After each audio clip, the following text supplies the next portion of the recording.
జీవన విధానానికి ఎక్కడా పొంతం లేదు. ఏంటి ఇలాంటి వాళ్ళు ఇంకా ఎంతమంది ఉంటారు? 3 రోజుల్లోనే 12-13 మంది బయటపడితే అసలు దేశంలో ఎంతమంది ఇలాంటి వాళ్ళు ఉంటారనే ప్రశ్న వేసుకుంటేనే భయం వేస్తుంది. అవునండి. ఇది చాలా దురదృష్టకరమైనటువంటి పరిణామం అండి. కానీ ఇందాక జేడీ లక్ష్మీనారాయణ గారు చెప్పినట్టు 2 దేశాలు లేదా 2 కూటములు దేశాలు యుద్ధానికి తలపడుతూ ఉంటే, లేదా వాళ్ళ మధ్య చాలా పొలిటికల్ గా డిఫరెన్సెస్ ఉంటే వేరే దేశాలలో ఇట్లాంటి గూఢాచారాలను డెవలప్ చేయటం సర్వసాధారణం అండి. ఉదాహరణకి మీరు తీసుకుంటే ఐడియాలజికల్ గా అంటే సిద్ధాంతపరంగా బాగా కన్వర్ట్ అయిన వాళ్ళని వాడుకుంటూ ఉంటారండి. ఉదాహరణకి మీరు కోల్డ్ వార్ టైంలో తీసుకుంటే కనుక ఏకంగా యునైటెడ్ కింగ్డమ్ లో పెద్ద పెద్ద ప్రొఫెసర్స్ ఒకప్పుడు కేజీబీకి పనిచేసేవారని తర్వాత న్యూస్ వచ్చింది. సో అది కూడా నడుస్తుందండి. 2 గ్రీడ్ అండి. ఇందాక జేడీ గారు కూడా చెప్పినట్టు చాలా డబ్బులు కావాలి, తొందరగా డబ్బులు సంపాదించాలన్న ఒక దాన్ని ఏమంటాం గ్రీడ్ తో చేస్తారండి. సో రెండోది అందులోనే ఇంకో అంశం ఏంటంటే, నిన్న జ్యోతి మల్హోత్రాను మిగతా సోషల్ మీడియా వాళ్ళ గురించి చెప్తూ ఒక సీనియర్ పోలీస్ ఆఫీసర్ హర్యానాలో మనం ఒక కొత్త విధమైనటువంటి గ్రీడ్ ని చూస్తున్నాం. ఏమిటంటే ఫేస్బుక్ లో లైక్స్, తర్వాత కమెంట్స్, తర్వాత ఫాలోయింగ్ కావాలి అన్న ఒక గ్రీడ్ కనపడుతుందండి జనాల్లో, పాపం పిల్లల్లో. దురదృష్టం అది. సో దాంతో వీళ్ళు ఇట్లాంటి వాటికి తీవ్రమైన వాటికి పాపం ట్రాప్ లో పడిపోతున్నారు. గతంలో సంజయ్ గారు మీకు అడ్డుపడ్డా, గతంలో మార్కులు అంటే ఎక్కువ మార్కులు రావాలి ఈ విచిత్రమైన పరిస్థితి ఉండేది. మీకు కాలేజీ పుట్టుకొడుకులా పుట్టుకొచ్చి 1, 1, 2. ఇప్పుడు ఈ లైక్లు ఒక పోస్ట్ పెడితే ప్రతి 10 నిమిషాలకు ఒకసారి చూసుకోవడం. అవునండి. సో అది చాలా డేంజరస్ పరిణామాలకి దారి తీస్తుందండి.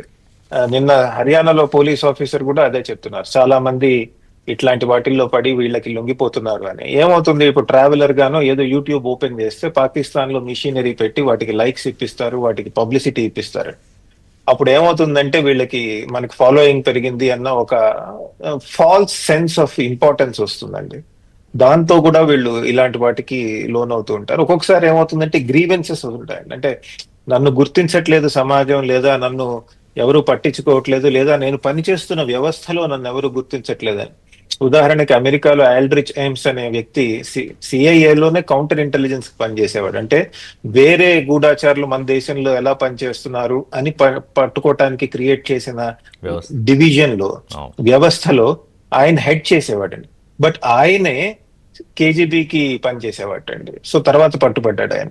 ఎందుకు ఇలా చేసావంటే నా తెలివితేటలు ఇవి నన్ను ఎవరు గుర్తించలేదు. అఫ్ కోర్స్ ఆయనకి డబ్బులు వచ్చాయి, బట్ మూల కారణం ఏంటంటే ఒక్కొక్కసారి తను పనిచేస్తున్న వ్యవస్థ మీద ఎంత ద్వేషం పెంచుకుంటారంటే దేశానికి మనం హాని తలబెడుతున్నావా అన్న విషయం కూడా మర్చిపోతారండి. సో ఇలాంటి వివిధ రీజన్స్ వల్ల ఇందులో మీకు క్లియర్ గా డానిష్ అనే అతనితో సంబంధాలు ఉన్నట్టు ఎస్టాబ్లిష్ అవుతోంది. గతంలో మనం చూసాం కదా, ఉగ్రదాడి జరిగిన తర్వాత గడ్డం వేసుకుని కేక్ కట్ చేసుకుని కేక్ పట్టుకెళ్తుంటే అందరూ మీడియా మిత్రులందరూ అడిగారు, ఎవరు నువ్వు ఎందుకు పట్టుకెళ్తున్నావు కేక్ అని. అవన్నీ కూడా బయటపడుతున్నాయి ఇప్పుడు ఆ సంబంధాలు. అంటే చాలా క్లియర్ గా ఎస్టాబ్లిష్ అవుతోంది. ఇలాంటి జ్యోతి మల్హోత్రాలు ఇంకా ఎంతమంది ఉండుంటారు అనే ప్రశ్న వచ్చింది ఇప్పుడు. అవునండి. అది ఇప్పుడు చెప్పటం కష్టం అండి. బట్ ఒకటి మనం చాలా గుర్తుపెట్టుకోవాల్సింది ఏంటంటే, ఈ సోషల్ మీడియా ఇది వచ్చిన తర్వాత ఇటువంటి గూఢాచారుల్ని వాళ్ళని తయారు చేయటం చాలా తేలిక అవుతుందండి. అంటే ఇప్పుడు ఉదాహరణకి వీళ్ళు జ్యోతి మల్హోత్రా వీళ్ళు చేసేది ఏమిటి, ఒక ప్రాంతానికి వెళ్ళి వాళ్ళు వీడియో తీసి చూపిస్తున్నారండి. పెహల్గాం వెళ్ళారు, చూపించారు. సో పెహల్గాం ఎంట్రీ పాయింట్స్ ఏంటి, ఎగ్జిట్ పాయింట్స్ ఏంటి, ఇవన్నీ కూడా వాటిల్లోకి వస్తాయండి ఆ వీడియోలో. ఆవిడికి అంటే she's not a trained operative అయినప్పటికీ సింపుల్ వీడియోస్ తో పెట్టడం వల్ల తెలియదు ఇంకా అంటే విచారణ అవుతోంది. అంటే అంతకు ముందే పాకిస్తాన్ కి చాలాసార్లు వెళ్ళొచ్చింది, డానిష్ తో సంబంధాలు ఉన్నాయి అంటున్నారు.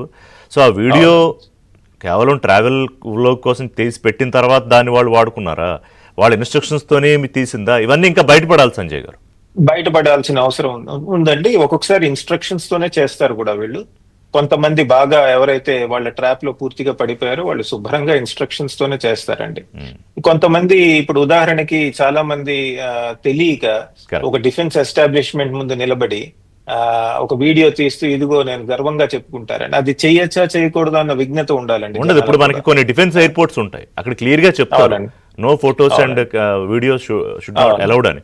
బట్ అక్కడే తీస్తారు, అక్కడ దిగుతూ ఉంటేనే ఇదిగో నేను ఇక్కడ ఉన్నానని తీసి పెడతారు. అదో పిచ్చ. దాంతో కూడా ఇలాంటి గొడవలు వస్తూ ఉంటాయండి.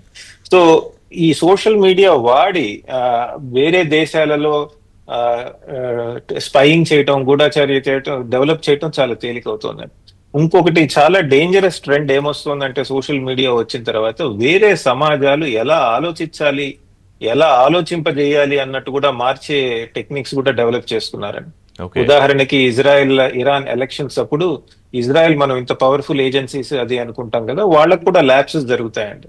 ఒక ఎలక్షన్ లో ఇరాన్ వాళ్ళు ఇజ్రాయెల్లో ఉన్నటువంటి వాట్సాప్ గ్రూప్స్ లోకి వెళ్ళి తీవ్రమైన పరుష పదజాలం వాడి ఒక పార్టీ లాగా ప్రవర్తించి ఓకే.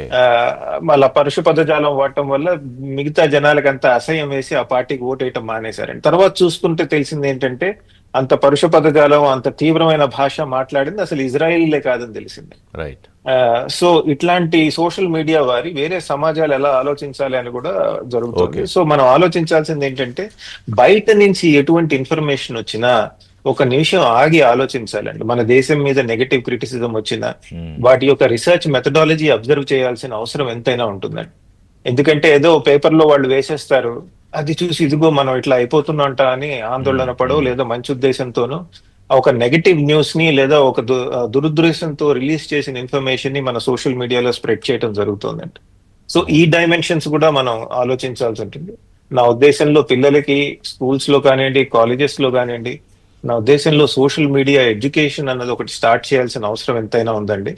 అది కనుక చేయకపోతే ఇట్లాంటివి పొరపాట్లు తర్వాత ప్రలోభాలకి దానికి ప్రత్యేకమైన క్లాస్ పెట్టి పీరియడ్ పెట్టి ఎక్స్పర్ట్స్ ని తీసుకొచ్చి చెప్పించాలి. మీరు మంచి సలహా చెప్పారు. యాక్చువల్లీ మరి ప్రభుత్వాలు పట్టించుకుని ఇమీడియట్ గా వాటిని ఫాలో అవ్వాల్సిన అవసరం కూడా ఉంది. దాన్ని విస్తృతంగా మనం ప్రచారం చేద్దాం. ఒక చిన్న బ్రేక్ తీసుకుంటా సంజయ్ గారు.